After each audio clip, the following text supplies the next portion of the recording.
when you talk about the Wu-Tang, and this really went on in the book a lot, where like, for example, even on the first album cover, not all the members showed up, which is why you guys are wearing masks, because not all the members are there. Rehearsals, who knows who's going to show up? Meetings, studio sessions, people might show up an hour late, might show up 7 hours late, and so forth. You mentioned how the album you came out with, Shaolin versus Wu-Tang, was sort of a side effect of your frustration with what was happening. Absolutely. With the group, basically saying like, yo, I'm almost separating myself somewhat, by putting a title out like that. It's a divisive title. Right. You know what I'm saying? And I remember you even said like Divine was a big part of the problem. You said in the book, he has a heart of gold, but was a piece of shit at the same time. Yeah. Yeah. It's like he knew how to play both sides of the fence very well. Like I said, when you sit back and you think of this organization, it's really like dealing with 5 families. Everybody's not going to agree. Everybody's not going to be on the same page no more. Because at one point we were. But then after a while, like I said, too many things that are small things that become problems. Now it's too many of them. So you have to say to yourself,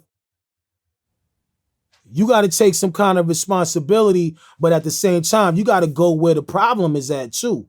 And a lot of times the problem became with this guy. You know what I mean? With how he was dealing with certain things, or how him and RZA being brothers, how the clan is feeling like at some point, yo, hold up. That's his brother though. You know what I mean? Like, good dude though. But are they trying to one for you, one for me, two for you, 1, 2 for me shit? You start thinking all that shit because remember, we from the streets. So it's like we are going to question things. But like I said, you can't tell us that, yo, you're going to fix something on the album and the next thing you know, it don't get fixed. And then on top of it, dudes don't like what they're hearing, but they still doing it. You still doing it, but you don't like it.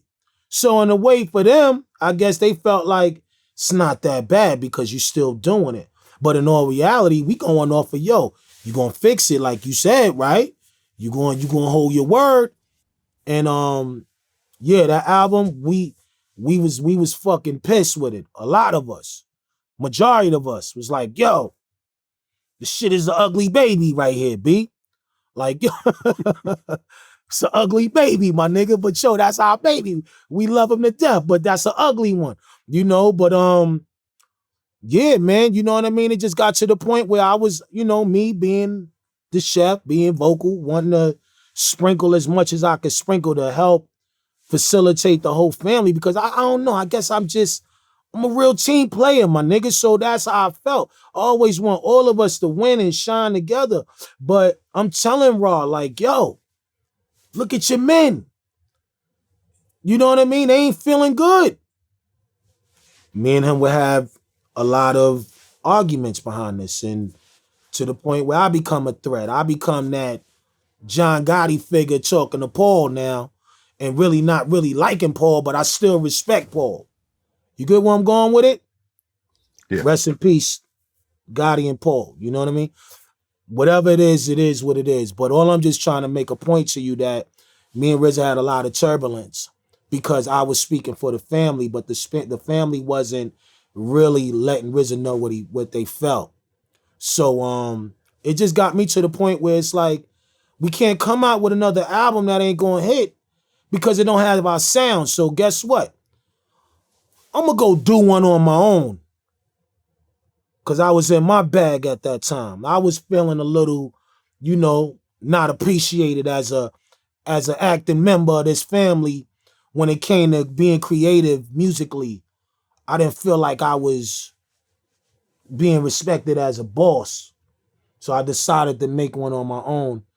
I decided to walk away from Wu-Tang Clan to a degree. Like, yo, I ain't even Wu no more. I'm just a Shaolin nigga right now. Now, remind you, it was a movie called Shaolin vs. Wu-Tang. Same situations happen. Same situations in its own little way. You got to look at the movie to see that, yo, we are living in that same world, but just in a musical world. Confrontations. Loyalty ain't capital letters no more. Understandings is not being understood. The music is not making everybody feel like they want to go in because you're not inspired. And you're not saying you're not inspired. Somebody has to say something. I'll take that.